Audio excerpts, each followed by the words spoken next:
한국항공우주산업이 개발 중인 KF-21 보라매가 세계에서 가장 진보한 10대 전투기의 이름을 올렸습니다. 미국과 중국, 러시아 등 쟁쟁한 국가들의 전투기와 어깨를 나란히 함으로써 한국 방위산업의 기술 수준을 높이 평가받은 것으로 풀이되고 있는데요. 27일 항공 전문 매체 에어로타임즈어브는 전 세계에서 가장 진보한 전투기 10대를 꼽았습니다. 한국의 KF-21은 4위에 랭크되었는데요. 그 순위를 지금부터 살펴보겠습니다.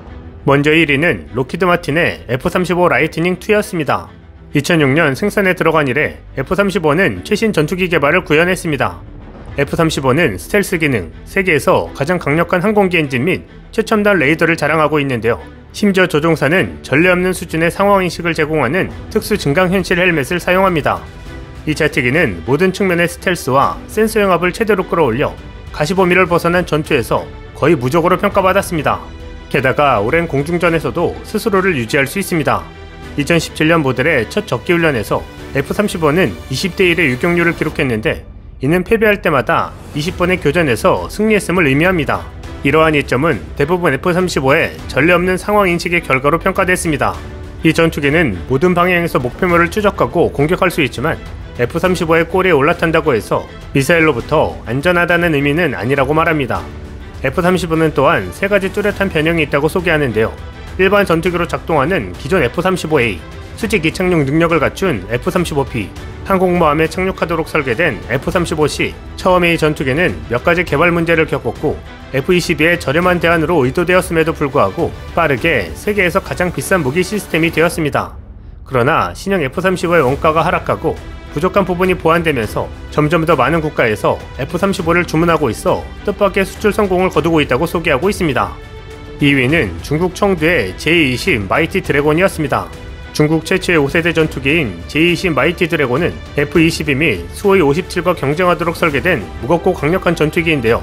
추력 벡터 엔진 배기 장치가 없는 상대 항공기만큼 기동성이 좋지 않을 수 있지만 J-20의 스텔스 디자인은 여전히 믿을 수 없을 정도라고 평가했습니다. 이 전투기의 정확한 특성은 기밀이지만 중국이 지속적으로 전투기를 개량하고 있다는 사실은 잘 알려져 있는데요. 드론을 제어하기 위한 2인승 전투기를 포함하여 새로운 편형이 현재 개발 중입니다. 새롭고 더 강력한 엔진도 현재 이 항공기에서 테스트되고 있다고 설명했습니다. 3위는 로키드 마틴의 F-22 랩터였습니다. F-22는 실전 배치된 최초의 5세대 전투기이자 스텔스 기능을 탑재한 최초의 전투기인데요. 추력 편향 엔진은 근거리 공중전에서 우위를 점하며 가시거리 너머에 대한 강력한 센서도 갖추고 있습니다. 이 전투기를 다른 국가에 넘기기에는 너무 발전된 것으로 간주되어 미 공군이 직접 운용하는 유일한 서비스입니다. 그러나 F-22는 정기적으로 해외에 배치되어 여러 전투 임무에 사용되어 그 가치를 입증했습니다. 미 공군은 또한 랩터를 지속적으로 업그레이드하고 있는데 이는 랩터가 20년 전에 처음 설계되었음에도 불구하고 세계에서 가장 진보된 전투기 중 하나로 남아있다고 평가됐습니다. 그리고 한국의 KF-21은 대망의 4위에 랭크되었는데요. KF-21은 4.5세대 전투기로 표방되지만 5세대와 호환 가능한 설계와 높은 잠재력이 최대 장점인 것으로 평가받았습니다. 특히 A사 레이더와 무기창의 업그레이드를 통해 무기를 내부에 장착할 수 있게 된다면 진정한 5세대 전투기가 될 것으로 내다봤습니다. 2022년 7월 초도 비행을 시작했고 현재 몇 대의 프로토타입이 생산 중이며 2026년에 정식으로 한국 공군에 납품될 것이라고 설명했습니다. KF-21 아래로는 러시아의 수호이 57, 중국 선양의 FC-31 자이르 팔콘, 미국 보잉의 F-15EX 이글2, 유럽의 유로파이터 타이푼, 프랑스 다쏘의 라팔, 러시아의 수호이 35S 순이었습니다. 선정된 기종들을 살펴보면 미국이 3대, 중국과 러시아가 각각 2대, 유럽에서 2대 등으로 항공기 제작에는 높은 공학기술과 경제적 뒷받침이 상당히 필요하다는 것을 방증하고 있는데요. 러시아의 수호이 57 전투기는 러시아 최초의 스텔스 전투기로 이름을 올렸지만 개발 문제와 지연으로 현재 소량만 존재하는 것으로 평가됐고 중국의 FC-31은 10년 전 시작된 프로젝트를 무산시키고 중국의 새로운 항공모함 제트기로 개발되고 있다며 중국의 첫 5세대 전투기에 가까워졌다고 평가했습니다. 수호이 35S와 유로파이터 타이푼 등은 4.5세대 전투기로 평가받았습니다. 한편 스웨덴의 사브 JAS-39 그리펜 2와 인도의 HAL 테자스 등의 기종은 10대의 진보 전투기에 이름을 올리지 못했습니다. 이렇게 보면 세계적인 기술력을 갖춰야 가능한 전투기 부문에서 세계 4위권에 올랐다는 것은 실로 대단한 일임에 틀림없습니다. 그럼에도 이 매체는 어떤 기종이 최고의 전투기라고 말하기는 어렵다고 설명하고 있는데요. 그도 그럴 것이 각 전투기마다 다른 역할을 수행하도록 설계되었기에 한 국가에서 최고일 수 있어도 다른 국가에서는 적합하지 않을 수 있다고 말합니다. 또한 전투기는 기계일 뿐 누가 조종하느냐에 따라 승패가 갈릴 수 있다는 것입니다. 어찌됐건 기계적인 성능만을 평가했을 때 한국의 KF-21은 4.5에서 5세대를 아우를 수 있는 가장 진보된 전투기임을 인정받은 셈입니다. 이를 눈치챈 인도네시아도 올 초 라팔 구매 계획을 전면 철회하고 KF-21에 올인하고자 정부 예산에 분담금을 정식 편성한 상황입니다. 인니는 현재 세계 방산 시장에서 잘나가는 한국을 뒤늦게 알아보는 모양새가 되고 있는데요. 이는 한국에 메가급 방산 계약을 맺은 폴란드와 확연히 비교되고 있습니다. 지난 21일 방산업계에 따르면 폴란드 군비청은 지난달 말 FA50 선수금 지불을 위한 은행 절차를 시작한 뒤 같은 달 30일 1조 2천억 원의 입금을 완료했습니다. 폴란드가 한국산 무기에 대한 대규모 구매 계약 체결에 이어 선수금 비율을 무려 30%까지 미리 지불한 것은 이례적인 일인데요.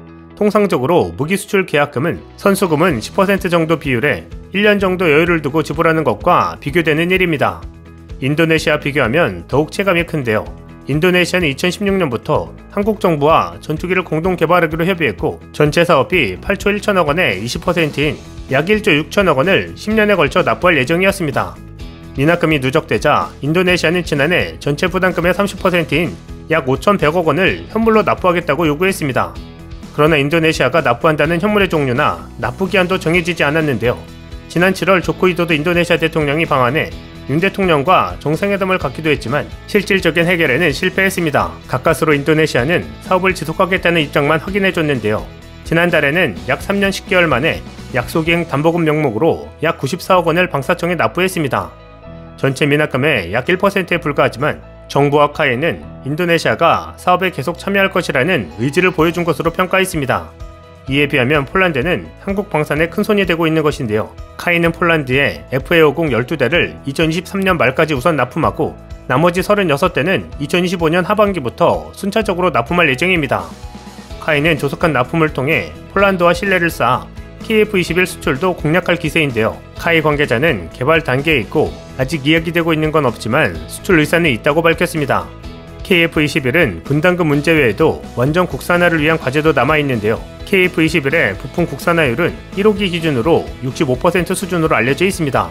일각에선 국내 독자 개발 전투기가 아닌 국내 주도 개발 전투기로 일컫는 만큼 한국형 전투기에 걸맞는 국산화 노력이 필요한 셈입니다.